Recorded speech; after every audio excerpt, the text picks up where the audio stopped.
This video is made possible by the Corporation for YouTube Broadcasting, and from monthly Patreon support by viewers like you. Thank you. Let's see what's on the Teletran.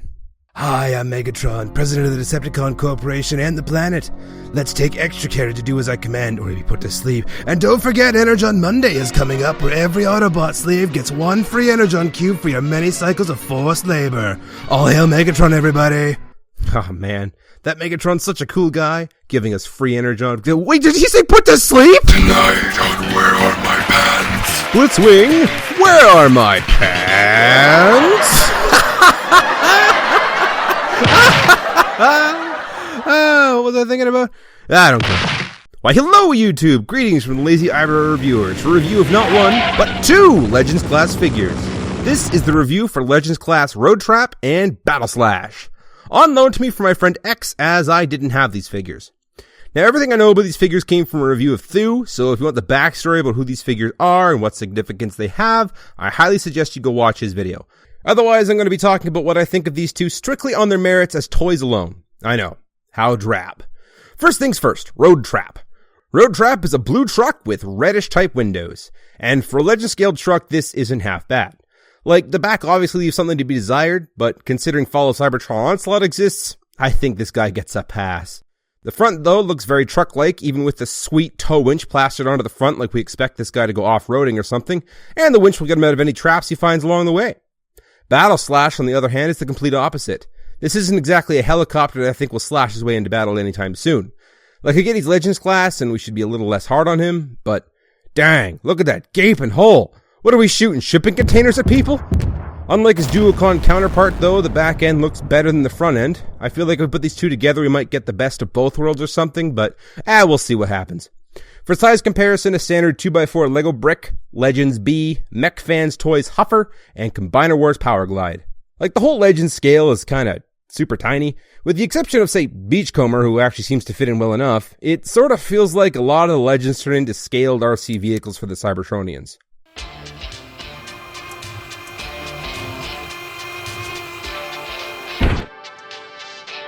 It was Starscream. Alrighty then, on to transformation. Flip out the head on Trap, unlock the figure by moving the feetsies out, and then pull out the arms. Flip the feet forward, and move the chest up. Finally, separate the legs.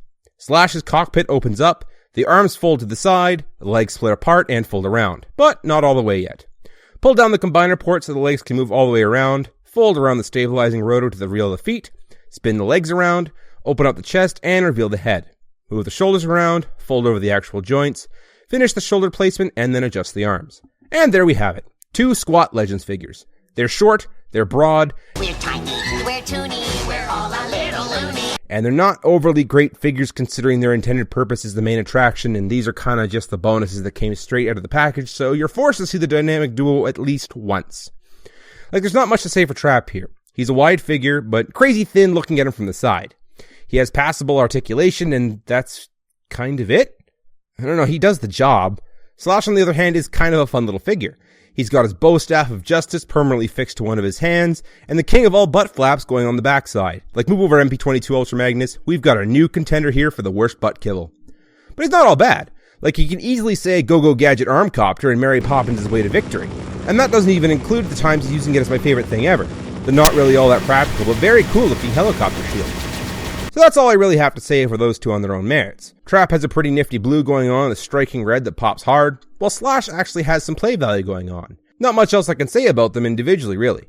For size comparison, Titans Return Windcharger, Roadburn with 3D printed Cliffjumper head, Mech Fans Toys Camera Brother, War for Cybertron Deluxe Megatron, War for Cybertron Voyager Megatron, War for Cybertron Leader Shockwave, and Titans Return Blitzwing.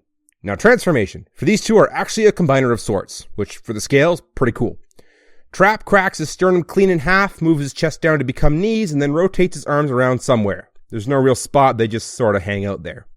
Slash puts his head away, turns his arms inward, swings his arm around, reveals his sneaky secret he's been hiding from the world, which I thought was pretty dang clever, and turns his hips into shoulder joints. And then finally, Road Trap's head takes a deep breath and accepts his fate as the new small gastrointestinal system for Battle Slash, and the two join at the hip.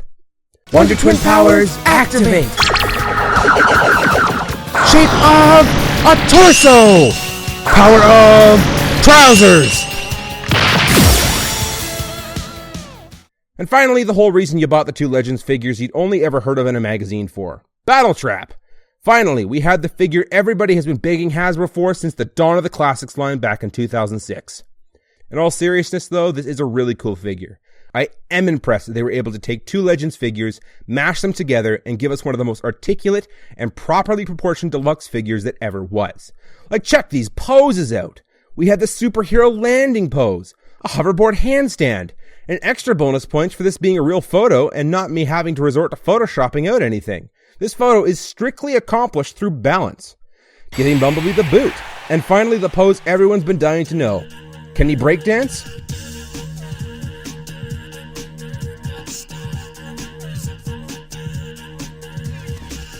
For a size comparison, Titans Return B, Mech Fans Toys Camera Brother, Leader Shockwave, Voyager Megatron, Voyager Blitzwing, and finally Deluxe Orion.